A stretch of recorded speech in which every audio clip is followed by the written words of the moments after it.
பரத்துக்கு ஒரு சர்ப்ரைஸ் இருக்குன்னு சொன்னேன். அவரை கிளம்பி கொஞ்சம் ஒர்க் இருக்கு, ஹாஸ்பிட்டல் போயிட்டாரு.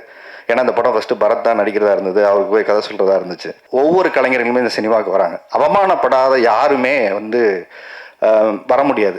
இது எனக்கும் இந்த அது ஒரு தடவை இல்லை, 2 தடவை இல்லை, பலாயிரம் தடவை அந்த விஷயம் நடந்துகிட்டே இருக்கு, திருப்பூர் நடந்துகிட்டே இருக்கு, இன்னைக்கு நடந்துகிட்டே தான் இருக்கு. இது எனக்கு மட்டும் இல்லை, சினிமாவை நேசிக்கிற ஒவ்வொருத்தருக்குமே நடந்துட்டு இருக்கு. இது எனக்கு மட்டும் புதுசாலாம் இல்லை. அது சுந்தர் சாருக்கு நடக்குது, எனக்கு நடக்குது, மற்ற கலைஞர்களுக்கு எல்லாருக்குமே நடக்குது. யார் எனக்கு ஜெயிக்க வைப்பாங்க தெரியாது, எனக்கு கப்பை குத்தி கொடுப்பாங்கன்னு எனக்கு வரல. இன்ன வரைக்கும் இந்த 9வது சீசன் போச்சு, இன்ன வரைக்கும் ஒவ்வொருத்தரும் வந்துகிட்டே இருக்காங்க. எல்லாருக்கும் என்னுடைய பாராட்டுகள், எல்லாருக்கும் வாழ்த்துக்கள். ஆனா ஒரு இடத்துல நான் என்னவா இருந்தேங்கிறதுக்கு தான் எனக்கு ஓட்டு போட்டாங்க. இந்த படம் என்னவா இருக்குன்னு பார்த்தா அதுக்கு நீங்க ஓட்டு போடுங்க. ஆனா முன்னாடியே ஜட்ஜ் பண்ணாதீங்க, இது நல்லா இருக்கு, இது நல்லா இல்ல, இவன் ஏன் வரணும், அவன் ஏன் வரணும்னு ஏன் கேட்குறீங்க? யார் வேணா அந்த சினிமாவுக்கு வரட்டும். ஏன்னா அவரை நோக்கி வைக்கப்பட்ட ஒரு கேள்வி. புது ப்ரொடியூசர் ஃபர்ஸ்ட் டைம் ஒரு படம் ஆரம்பிச்சாரு, அந்த படம் பாதியில நின்று போச்சு. அதுக்கப்புறமா சினிமா அந்த குடும்பம் நம்பி அவரை சினிமாவுக்கு இங்க அமுச்சு வச்சிருக்கு. வடிவேல் சொல்ற டைலாக் மாதிரி எவ்வளவு அடிச்சாலும் தாங்கக்கூடிய ஒரு ப்ரொடியூசரா மாறிட்டாரு. சினிமாவுக்கு ஒரு நல்ல ப்ரொடியூசர் வந்தாரு, அவரை சரியா வழி நடத்தணும், சரியா அந்த ஒரு நல்ல படம் பண்ணுச்சுங்கிற சந்தோஷத்தோட ஒரு மனுஷன் வெளில போகணும். தப்பா ஒரு படம் பண்ணோம், தப்பா கைட் பண்ணோம், காசை தப்பா மிஸ்யூஸ் பண்ணோன்னு இல்லாம இந்த குழுவை பொறுத்த வரைக்கும் நான் நல்ல படம் எடுத்துட்டு வந்து கொடுக்குறேன், பாருங்க, நல்லா இல்லையா விமர்சனம் பண்ணுங்க, திருப்பிக்கிட்டு ஒரு படத்தை எடுத்துக்கிட்டு தான் வரேன். ஓட மாட்டேன், பயந்து எங்கேயும் இந்த சினிமாவை விட்டு நான் ஓட மாட்டேன்.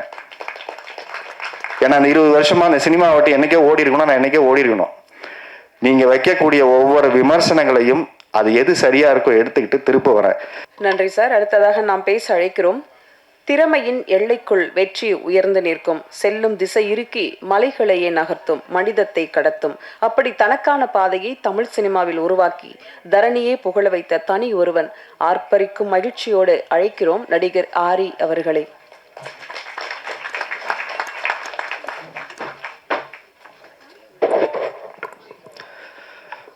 மாதா பிதா குரு தெய்வத்துக்கு வணக்கம். நான் பேசும் என் தாய்மொழி தமிழுக்கு என்னுடைய முதல் வணக்கம். சீக்கிரம் பேசி முடிச்சிடறேன், அவங்ககிட்ட இதை வீணாக்க விரும்பலை, நேராக மேட்டருக்கு வந்துடுறேன். முதல்ல இப்படி ஒரு விழாவுக்கு படத்தில் நடித்தவங்க இன்றைக்கி அந்த விழாவில் கலந்துக்கிறதே ரொம்ப கஷ்டமான ஒரு சூழல் இருக்கிற நேரத்தில் இவ்வளவு நேரம் பொறுமையாக இந்த விழா அழைப்புதலை ஏற்று யார் படம் யார் நடிச்சிருக்கா அப்படிங்கிறதெல்லாம் இல்லாமல் ஒரு ஃபோன் காலுக்கு மதித்து இங்கே இவ்வளவு நேரம் வெயிட் பண்ண ஒவ்வொருத்தருமே பாதம் தொட்டு என்னுடைய வணக்கத்தை சொல்லிக்கிறேன். முதல்ல யாரோ படம் எடுக்கிறாங்க, யாரோ ரிலீஸ் பண்ணுறாங்க, யாரோ நடிக்கிறாங்க, இதில் நமக்கு என்ன இருக்குங்கிறது இல்லாமல் ஒரு நல்ல சினிமா எடுக்கிறவங்களுக்கு பின்னாடி பக்கத்தில் நிற்கணும் அப்படிங்கிற ஒரு விஷயம். தனஞ்சயன் சார் கூட அவருக்கு வேலை இருக்குது, கிளம்புங்க சார் சொன்னாங்க. இல்லை சார், நீங்கள் தனியாக இருப்பீங்க. ஏன்னா எப்போவுமே இந்த கல்யாணத்தப்போ கூட ஒரு மாப்பிள்ளை தோழன் இருப்பாங்க. இதில் 1000 பிரச்சனை இருந்தாலும் அந்த கட்சிப்படுத்தி கொடுத்துட்டு மனசு ஆறுதல் படுத்திட்டு, நான் இருக்கேன்டா, அமைதியாரு, கல்யாணம்லாம் அப்படி தான் பதட்டமாக இருக்கும், சரியா போயிடும் அப்படிங்கிற மாதிரி இந்த ரிலீஸுக்கான ஒரு பதட்டமும் சூழல் இருக்கும்போது ஒரு ஆறுதலாக இல்லைல்ல சேரன் சார் எல்லாரும் போனால் கூட நான் இருக்கேன், நீங்கள் பேசுகிற வரைக்கும் நான் இருக்கேன்னு சொன்னேன். உங்களுக்கு என்னுடைய பெரிய நன்றியை சொல்லிக்கிறேன் சார். அதுக்கப்புறம் இங்கே வந்த ஒவ்வொருத்தருமே, பரத்தாக இருக்கட்டும், ரொம்ப ஷார்ட் நோட்டீஸில் பிளான் பண்ணி இதுக்கு ப்ராப்பராக யார் ரிலீஸ் பண்ணணும், யார் வாங்கிக்கிறது, இதெல்லாம் ஒரு பிரச்சனை இருக்குது இன்றைக்கி.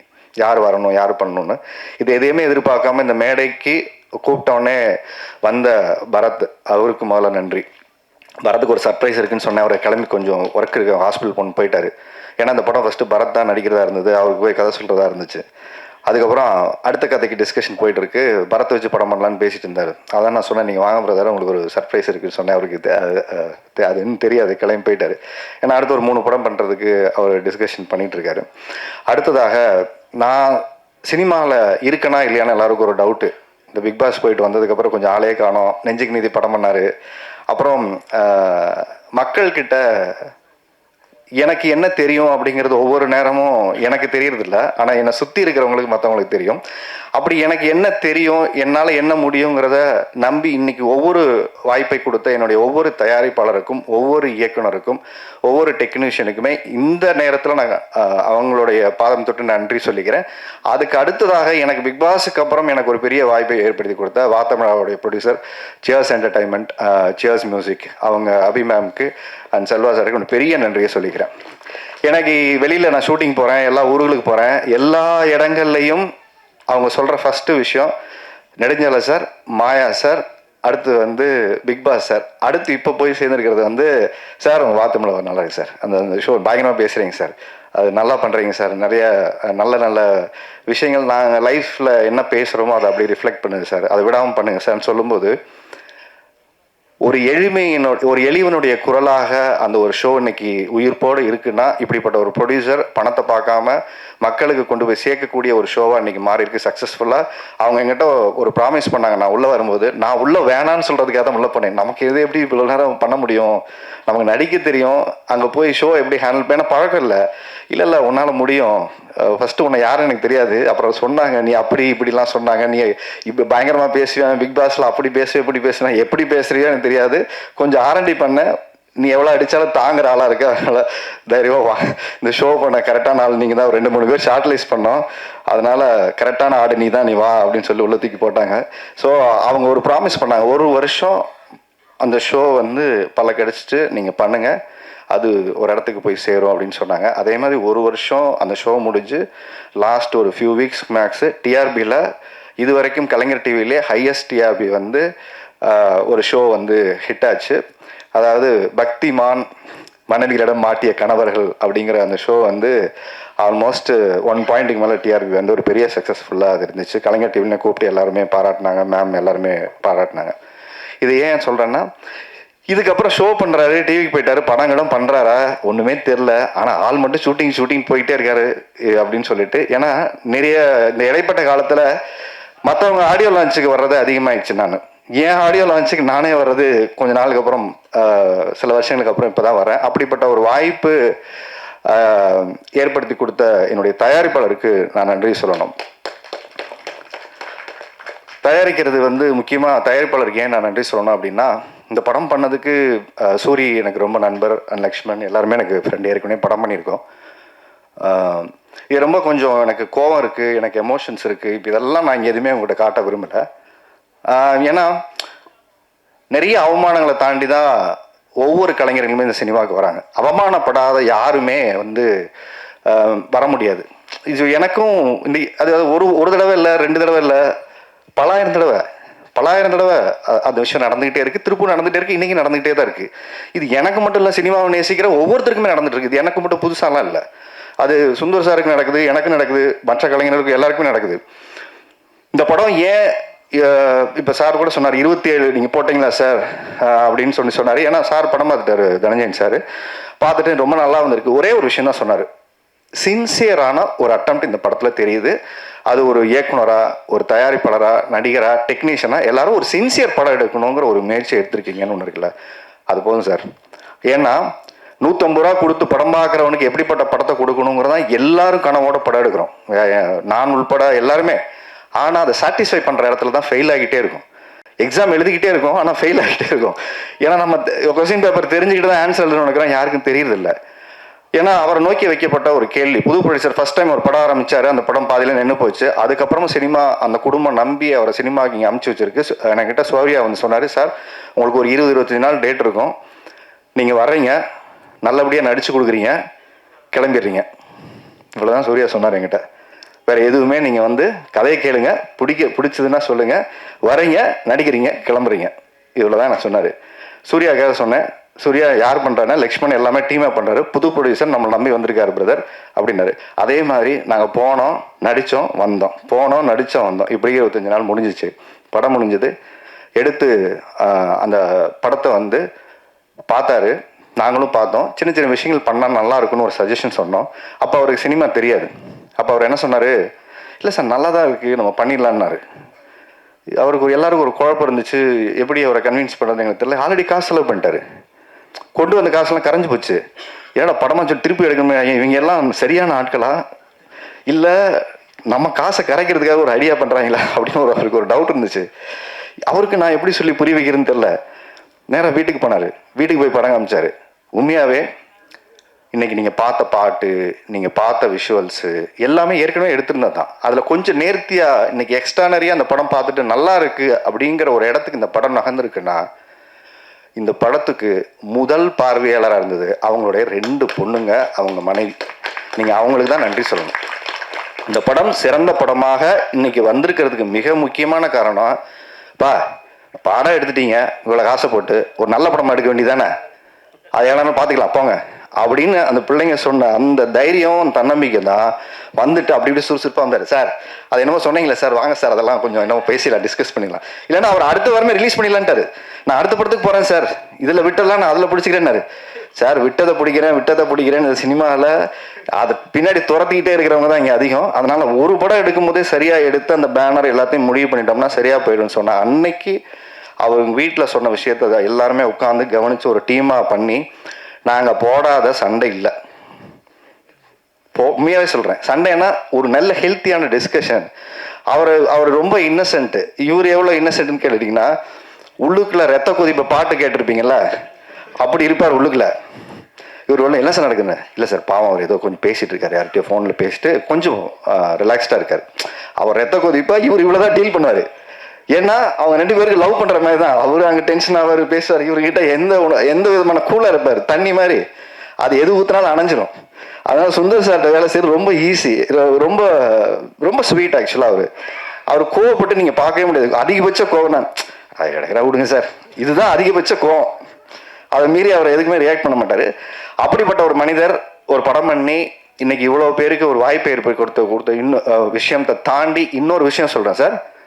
ஒவ்வொரு நாளும் கிளீன் செட்டில்மெண்ட்டு ஆன் டேட், அன்னைக்கே எனக்கு உள்பட எல்லாருக்கும் சம்பள பாக்கி இல்லாமல் கொடுத்த ஃபஸ்ட்டு திருப்பூர்லேருந்து வந்த ஒரு ப்ரொடியூசர்.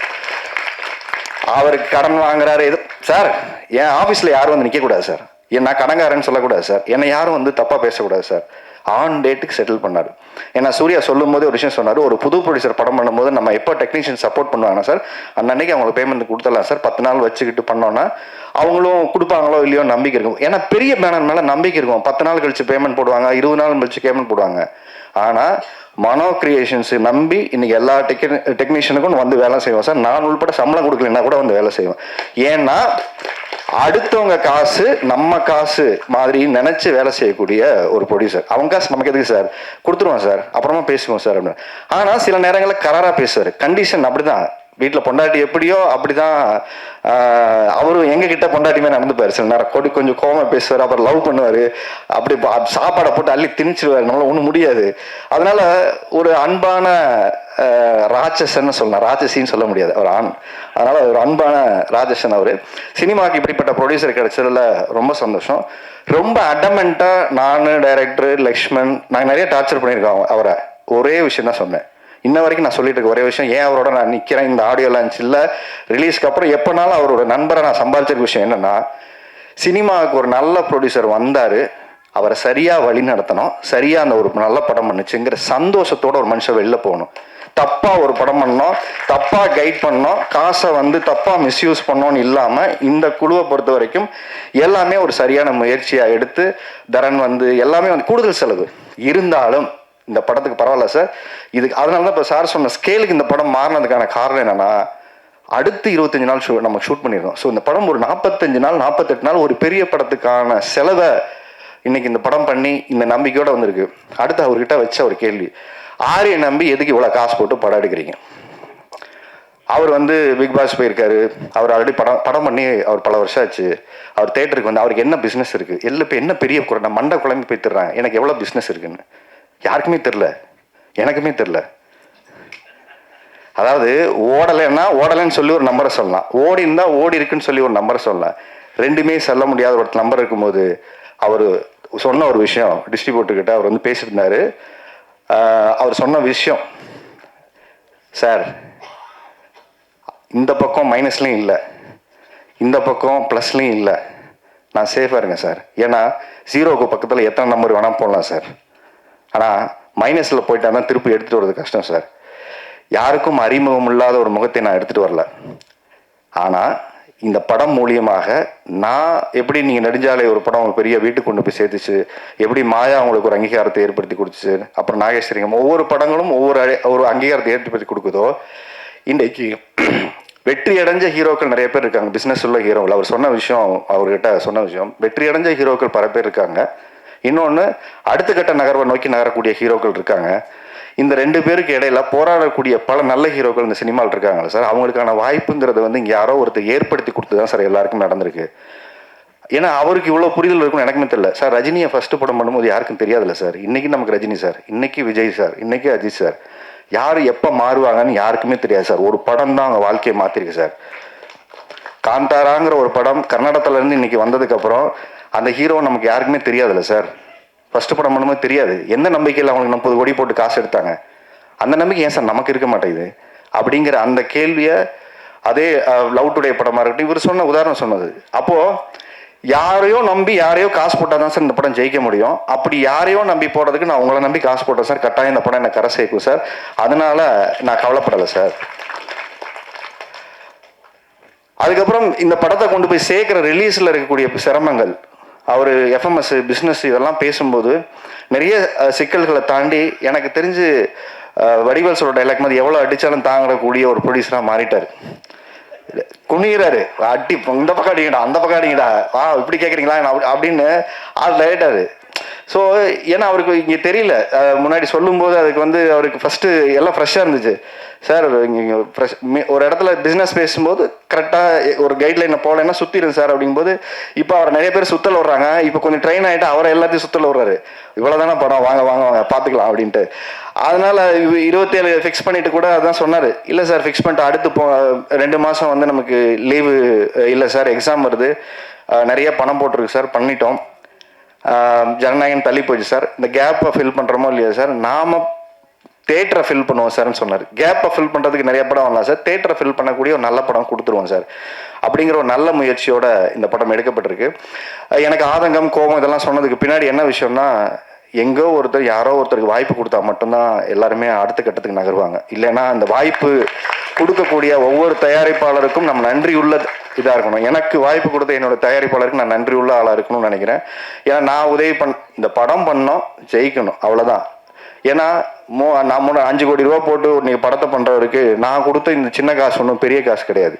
ஆனால் நான் காசு கொடுக்குறேன்னு இது ஏன் படத்துக்கு காசு கொடுக்கல, இது நம்ம படம், நாங்கள் சார் ஒரு பிரச்சனைன்னு வரும்போது ஒரு இடத்துக்கு நான் இந்த படத்தை நம்பலைன்னா அப்போ யாரை நம்புவா? எனக்கு ஒரே கேள்வி தான் இருந்தது.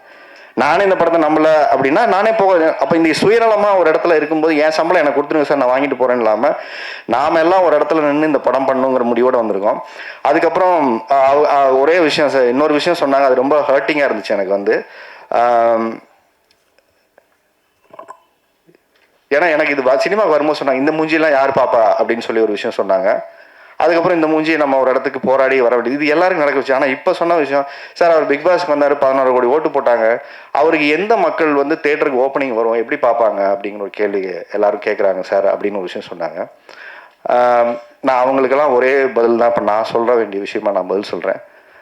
நான் பிக் பாஸ்கில் போகும்போது எனக்கு இத்தனை பேர் ஓட்டு போடுவாங்க, எனக்கு இவ்வளோ பேர் சப்போர்ட் பண்ணுவாங்க, எனக்கு இவ்வளோ பெரிய ஆதரவு இருக்கும், எதுவுமே எனக்கு தெரியாது.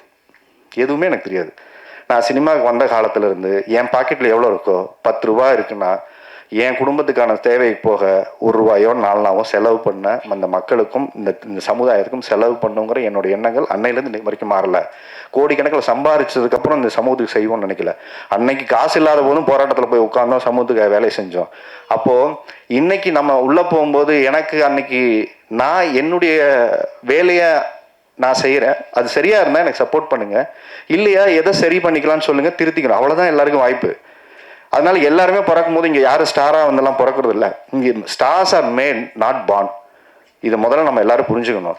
நாளைக்கு நீங்களும் ஸ்டார் தான், அவரும் ஸ்டார் தான், அவரும் ஸ்டார் தான். நாளைக்கு நான் அடுத்த படம் பண்ணுறேன், எனக்கு மாரி சார் உட்காந்துருக்காரு, என்னுடைய கேமராமேன் உட்காந்துருக்காரு, மியூசிக் டைரக்டர் ஹமரா உட்காந்துருக்காரு, பாண்டியன் உட்காந்துருக்காங்க. தேர் நெக்ஸ்ட் ஸ்டார்ஸ், அடுத்த ஜென்ரேஷனுக்கான ஸ்டார்ஸ் தான் அவங்க எல்லாருமே. அப்போ எங்கோ ஒரு இடத்துல யாரோ நம்பிக்கையாக கொடுக்குற வாய்ப்பு தான் ஒரு மனிதன் இங்கே மாற்றுது.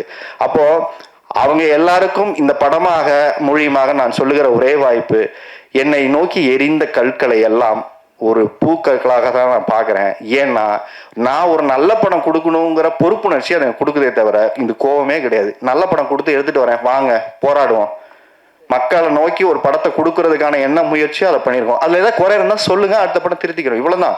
இந்த படத்தோட முயற்சியும் அப்படிதான், ஒரு நல்ல படமாக எடுத்தாச்சு, எங்கள் அறிவுக்கு உட்பட்ட ஒரு நல்ல படத்தை எடுத்திருக்கோம், ஒரு தரமான ஒரு படத்தை எடுத்திருக்கோம். மியூசிக் டைரக்டர் அவருடைய உழைப்பை போட்டிருக்காரு, டைரக்டர் போட்டிருக்காரு, கேமராமேன் போட்டிருக்காரு, ஃபைட் மாஸ்டர் போட்டிருக்காரு. இந்த படத்தில் என்னைக்கும் நான் செத்துருப்பேன் ஆக்சுவலாக. அது ஆக்சுவலாக ஒரு day and night 38 hours shoot பண்ணோம். காலையில் 6 மணிக்கு மொதல் நாள் ஆரம்பித்து அப்படியே ஃபுல்லாக ஷூட் பண்ணி அப்படியே காலையில் 7-8 மணிக்கு போய் அந்த மொட்டை மாடியில், அந்த மாடியில் வந்து ஒரு ஷாட் இருக்கும் மேலே ஏறி, எனக்கு நான் அதான் ஃபுல் நேரம் தூக்கம் இல்லை. மேலே போய் நின்றுருக்கோம், போதும்னு சொன்னாங்க. இவங்க வேணாம் சார் வாங்க சார் போதும்னாங்க. ஒரு ட்ரான் ஷாட் மேலேருந்து எடுக்கணும்னு சொல்லிட்டு மேலே போய் உட்காந்துக்கிட்டு அந்த இடத்துலையே ட்ரெஸ் மாற்றிட்டு மேலே 7 மணிக்கு நல்லா பார்த்துங்க அங்கேயே படுத்துக்கிட்டு அங்கேயே மேலே போடுங்க சார், கீழே போனால் லைட் ஆகிடும், ஏன்னா அடுத்து கால் ஷீட் வந்துடும் சொல்லிட்டு அங்கே மாற்றிட்டு அந்த உச்சியில் போய் நிற்கிற ஒரு ஷாட்டு அந்த மேலே அந்த இதில் எனக்கு தேசிய லெக்மெண்ட் ஆராய்ச்சி. மேலே நின்றுட்டு இருக்கேன், காற்று அடிக்குது, ஒரு செகண்ட் அசைஞ்சிட்டேன். அங்கேருந்து நான் அன்றைக்கே கீழே விழுந்துருப்பேன். அன்றைக்கி தான் ரியலைஸ் பண்ணேன், சினிமா பேஷனாக லவ் பண்ணால் ஆனால் இவ்வளோ வெறித்தனமாக பண்ணக்கூடாது, நம்ம நம்பி குடும்பம் இருக்குன்னு ஒரு பயத்தை கிரியேட் பண்ண இடம் எனக்கு அந்த இடம். இல்லை அது ஒரு ஷாட் எடுத்துடலாம் சார் வாங்க சார், ஏன்னா இவர் ஃபீல் பண்ணிட்டார் மேலே போகலாம் சார், லேட் ஆச்சு நாளைக்கு எடுத்துக்கலாம். நாங்கள் ஏன் இதை சொல்கிறேன்னா, சினிமாவை பேஷனோட வேலை செய்யக்கூடிய எத்தனையோ பேர் இங்கே இருக்காங்க. அவங்களுக்கான வாய்ப்பை ஒரு இடத்த கொடுக்கக்கூடிய இயக்குனரும் அதுக்கான ப்ரொடியூசரும் கிடைக்கும் போது சரியாக பயன்படுத்திக்கிற ஒரு வாய்ப்பாக தான் இதை நான் பார்க்குறேன். இப்போ நான் அந்த கோபம் ஆதங்கள்லாம் சொன்ன விஷயத்துக்கு நான் பதில் சொல்கிறேன் என்னன்னா, சார் எனக்கு ஓட்டு போடும்போது இவ்வளோ பேர் 16 கோடி பேர் ஓட்டு போட்டாங்க சார். யார் ஓட்டு போடுவாங்கன்னு எனக்கு தெரியாது சார். யார் எனக்கு ஜெயிக்க வைப்பாங்க தெரியாது. எனக்கு கப்பை குத்தி கொடுப்பாங்கன்னு எனக்கு வரல. இன்ன வரைக்கும் இந்த 9வது சீசன் போச்சு, இன்ன வரைக்கும் ஒவ்வொருத்தரும் வந்துக்கிட்டே இருக்காங்க. எல்லாருக்கும் என்னுடைய பாராட்டுகள், எல்லாருக்கும் வாழ்த்துக்கள். ஆனால் ஒரு இடத்துல நான் என்னவா இருந்தேங்கிறதுக்கு தான் எனக்கு ஓட்டு போட்டாங்க. இந்த படம் என்னவா இருக்குன்னு பார்த்தா அதுக்கு நீங்கள் ஓட்டு போடுங்க. ஆனால் முன்னாடியே ஜட்ஜ் பண்ணாதீங்க, இது நல்லா இருக்கு இது நல்லா இல்லை, இவன் ஏன் வரணும் அவன் ஏன் வரணும்னு ஏன் கேட்குறீங்க? யார் வேணா அந்த சினிமாவுக்கு வரட்டும். ஒரு பேரியரை ஒரு விஷயமா ஏன் அதை ஒரு இடத்துக்கு இவர் முன்னுக்கு வந்தால் என்ன நடந்துற போகுது, அதில் என்னால் என்ன நடந்துற போகுது? நான் ஒரே விஷயம் சொல்லுவேன், இருக்கிறவங்ககிட்ட காசு வந்தால் இருக்கிற இடத்துல போய் சேரும், இல்லாதவங்ககிட்ட காசு வந்தால் 100 பேருக்கு போய் சேரும். இது ரொம்ப முக்கியமான விஷயம். இந்த மாதிரி ஒரு ப்ரொடியூசர் நாளைக்கு ஜெயிச்சார்னா 100 படம் இல்லாதவங்களுக்கு படம் எடுப்பார், 100 பேருக்கு வேலை வாய்ப்பு கொடுப்பாரு. ரொம்ப முக்கியமான விஷயம். இந்த மாதிரி ஒரு ப்ரொடியூசர் ஜெயிச்சானா 100 பேருக்கு வேலை வாய்ப்பு கொடுப்பாரு. ஏன்னா தன்னம்பிக்கை, ஒரு சினிமா நல்ல சினிமா எடுத்தா ஓட வைப்பாங்கன்னு நம்பிக்கையை யார் கொடுப்பா? தனஞ்சயன் இன்னைக்கு உட்காரணும்னு அவசியமே இல்லை, அவருக்கு நிறைய வேலை இருக்கு.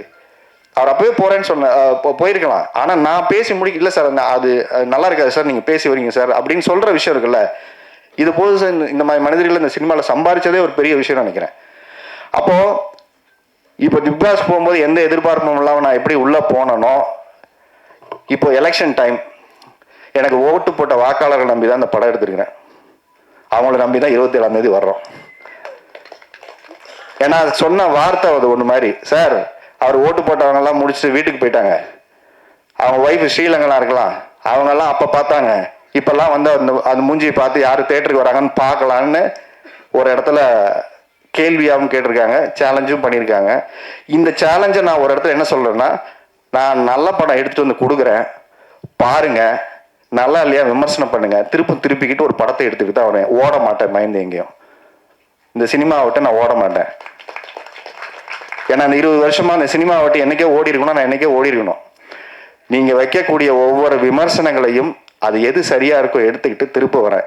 ஸ்ரீலங்காவில் இருக்கிறவங்க படம் பார்க்குறாங்களா, ஸ்ரீலங்கன் தமிழர்கள் படம் பார்க்குறாங்க, அவங்களெல்லாம் அவங்க பார்த்து ஓட வச்சிருவாங்களா, இல்லை இந்த மூஞ்சியெல்லாம் இங்கே பார்ப்பாங்களாங்கிற விமர்சனம் வைக்கிறீங்கல்ல, படம் பாருங்க, எது நல்லா இருக்குன்னு சொல்லுங்க, நடிப்பு நல்லா சொல்லுங்க, திருத்திக்கிறோம், நல்லபடியாக அடுத்த படம் எடுத்துட்டு வரோம். ஆனால் யார் வரணும் யார் வரக்கூடாது, இவங்களுக்கெல்லாம் இப்படி ஒரு படம் எடுத்துட்டு வரதுனால இவரெல்லாம் ஏன் ஜெயிக்க வைக்கணும், இந்த இடத்துக்கு நம்ம போகவே வேணாம். யார் வேணா இங்கே ஜெயிக்கணும் சார், யார் வேணா இங்கே வரட்டும் சார். ஒரு நல்ல படம் எடுத்துட்டு வந்தால் அதை கொண்டாந்து சேர்க்கறதுக்கான முயற்சியை ஒரு தயாரிப்பாளர் காசு போட்டு படம் பண்ணும்போது அதுக்கு பாராட்டுற விஷயம் இல்லைன்னா கூட அதை நசுக்கிற வேலை இங்கே இருக்கக்கூடாது. அதை தான் இங்கே தனஞ்சயன் சார் சொன்னார். அதனால இந்த படத்தோட கண்டென்ட் தான் பேசணும், நான் அதிகம் பேசக்கூடாதுன்னு நினச்ச ஒரு விஷயம். குறிப்பாக அவருக்கு நன்றி சொல்கிறதுக்காக இந்த டைம் எடுத்துக்கிட்டேன். நான் சொல்லி இந்த படத்தை கொண்டு வந்து பிப்ரவரி 27ஆம் தேதி யார் பொறுப்பில் இந்த படத்தை கொடுக்குறேன்னா, நீங்கள் சொன்ன அதே மக்களுடைய பொறுப்புக்கிட்ட தான் இந்த படம் கொடுக்குறேன். ஏன்னா நான் ஒரு வருஷமாக ஒரு பொறுப்புள்ள ஒரு ஷோ பண்ணிகிட்டு இருக்கேன். அதுக்கப்புறம் இவ்வளோ ரெஸ்பான்சிபிலிட்டி உள்ள ஒரு பொறுப்புள்ள ஒரு தகப்பனா, ஒரு பொறுப்புள்ள ஒரு நடிகனா, இந்த சமூகத்தின் மேல் அக்கறையுள்ள ஒரு மனிதனா, நீங்கள் வேணா என்ன வேணா நினச்சிக்கோங்க, ஒரு நல்ல படம் எடுத்து வந்து கொடுக்கணுங்கிற முயற்சியோடு வந்திருக்கோம். இது நல்லா இருக்கு அப்படின்னா பாராட்டுங்க, சரியா இல்லைன்னா சொல்லுங்க, திருத்திக்கணும். ஸோ பிப்ரவரி 27ஆம் தேதி இந்த படம் ரிலீஸ் ஆகுது. ஒரு நல்ல முயற்சியாக கூட்டு முயற்சியாக அந்த படம் வருது, தேட்டருக்கு வருது. எல்லாரும் வந்து பார்த்து தேட்டரில் வந்து பார்த்து இந்த படத்தை சப்போர்ட் பண்ணுங்க. இதற்கு பின்னாடி எல்லாரும் சொல்ற ஒரே விஷயம்தான், கிளிஷேவான ஒரு டயலாக். இந்த குடும்பம் வாழும், அவர் வாழும், நான் வாழ்வேன், இதெல்லாம் கரெக்டு. ஒரே ஒரு விஷயம்தான், நேர்மையாக உழைச்சா, நேர்மையாக ஒரு படம் எடுத்துகிட்டு வந்தால் நீங்கள் தேட்டருக்கு வந்து நேர்மையாக பார்த்து அதை சப்போர்ட் பண்ணுவீங்கிற நம்பிக்கை மட்டும்தான் ஒரு புது ப்ரொடியூசரை கொண்டு வரும், இன்னொரு புது கலைஞர்களை உருவாக்கும். நல்ல சினிமா தமிழில் வரலன்னா நீங்கள் வந்து பார்த்து சப்போர்ட் பண்ணீங்கன்னா கட்டாயம் வரும். அப்படி ஒரு சினிமாவாக அதை ஒரு முயற்சியை நாங்கள் நினச்சி எடுத்திருக்கோம். அது சரியாக இருந்தால் நீங்கள் தயவு செஞ்சு வந்து எங்களை எல்லாரையும் சப்போர்ட் பண்ணுங்கள். இந்த மாதிரி ஒரு தயாரிப்பாளர் ஜெயிச்சானா எங்களை மாதிரி 100 பேருக்கு வாய்ப்பு கொடுப்பாரு. அது பிரஜனுக்கு எல்லாருக்குமே நிறைய வாய்ப்பு கொடுப்பாரு. So thanks to Prajan. இங்கே வந்த ஒவ்வொருத்தருக்குமே என்னுடைய நன்றி சொல்லிக்கிறேன். சூர்யா, கார்த்தி, மேக்கப் மேன், முருகா வந்து கூகார்த்தியோடைய வரிகள் வந்து ரொம்ப எக்ஸ்ட்ரா நிறைய அந்த பாடல் கொடுத்துருக்காரு. எனக்கு ரொம்ப வருத்தப்படுது. லவ் சாங் இன்னும் கொஞ்சம் கிராண்டாக விஷுவல் பண்ணான்னு அவர்கிட்ட சொல்லிட்டே இருந்தேன். அவர் இப்போ ரிலீஸ் பண்ணதுக்கப்புறம் அவருமே ஃபீல் பண்ணுறாரு, இது கொஞ்சம் அப்படி எடுத்துக்கலாம்ல சார், பாட்டு செம்மையாக இருக்குன்னு சொல்லி மேமும் சொன்னாங்க. அந்த பாட்டு ரொம்ப நல்லா இருக்கு அப்படின்னு சொல்லி சொன்னாங்க. ஸோ உங்களுக்கு அடுத்த படத்துக்கு எனக்கு 2 பாட்டு எழுதியிருக்கீங்க. ஸோ ரொம்ப நல்லா எழுதியிருக்காரு. உங்களுக்கு பெரிய எதிர்காலம் இருக்கும்ன்றத தொடர்ச்சியாக நம்ம வேலை செய்வோம்.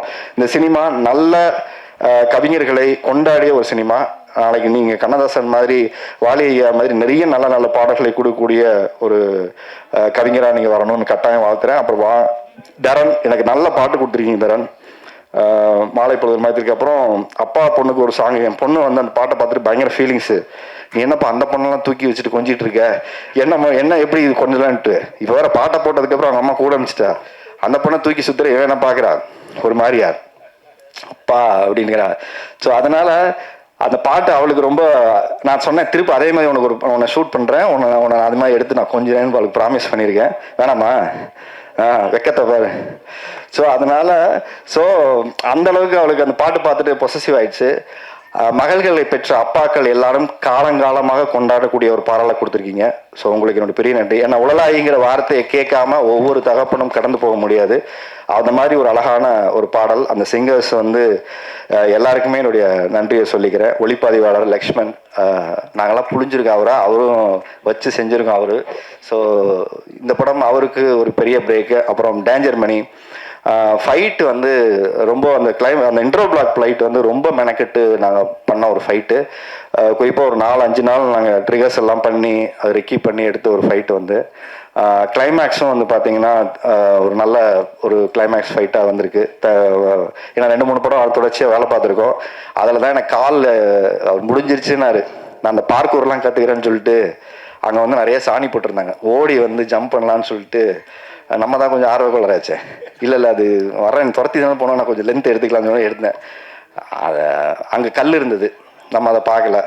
ஷூவில் ஏறி அடித்தோன்னே அப்படியே ட்விஸ்ட் அடிச்சிச்சு. அதோட ஒரு 6 மாதம் பிரச்சனை. அங்கே போனோடனே வாதமலை ஷோவுக்கு தான் அவங்களுக்கு பிரச்சனை. ஏன்டா ஷோ போயிட்டு ஒரு காலை பார்த்துட்டு வர மாட்டேன். ஏன்னா அங்கே உட்காந்துட்டு ஷோ உட்காந்து நிறைய அந்த இடையில பார்த்தீங்கன்னா உட்காந்து ஷோ பண்ணோம். ஸோ அந்த அளவுக்கு ரொம்ப டேக் கேர் பண்ணிக்கிட்டாரு. ஸோ அந்த ஃபைட்டெல்லாம் ரொம்ப அழகாக எடுத்து கொடுத்துருக்காரு. எல்லாமே நல்லா வந்திருக்கு. அதுக்கப்புறம் கார்த்தி வந்து இந்த படத்தில் இதுக்கப்புறம் நிறைய படம் உங்களுக்கு கூப்பிடுவாங்க. கார்த்தி ரெடியாக இருந்துக்கேன், உங்கள் டேட்ஸ் ஃப்ரீயாக வச்சுக்கோங்க.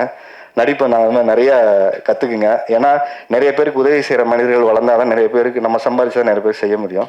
அதனால் அது ரொம்ப முக்கியமான விஷயம். நான் சீரியஸாக சொல்கிறேன், உங்கள் முகத்துக்கும் உங்கள் நடிப்புக்கும் ஒரு ஃபீல் இருக்குது. ஒவ்வொருத்தருக்கிட்ட ஒன்று இருக்கும்ல, உங்ககிட்ட ஒரு நல்ல விஷயம் ஒன்று இருக்குது ஸ்க்ரீன் ப்ரெசன்ஸில்.